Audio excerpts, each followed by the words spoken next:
Et si les réponses que nous cherchons contre l'inflammation chronique avaient commencé dans les jardins des peuples bibliques bien avant nos laboratoires modernes?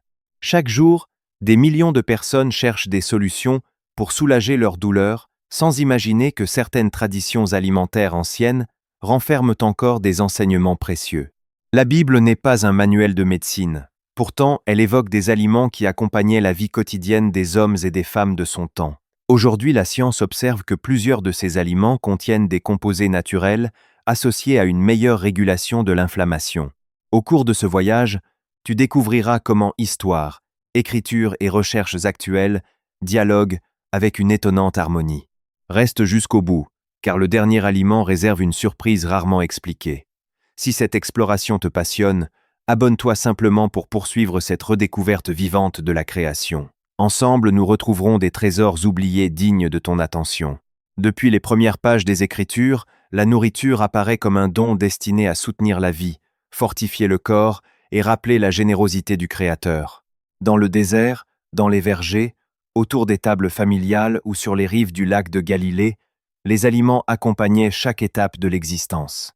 Le Deutéronome, chapitre 8, verset 8, décrit une terre abondante en blé, orge, vignes, figuiers, grenadiers, oliviers et miel, révélant une culture profondément liée aux ressources naturelles. Les anciens ne connaissaient ni vitamines ni antioxydants.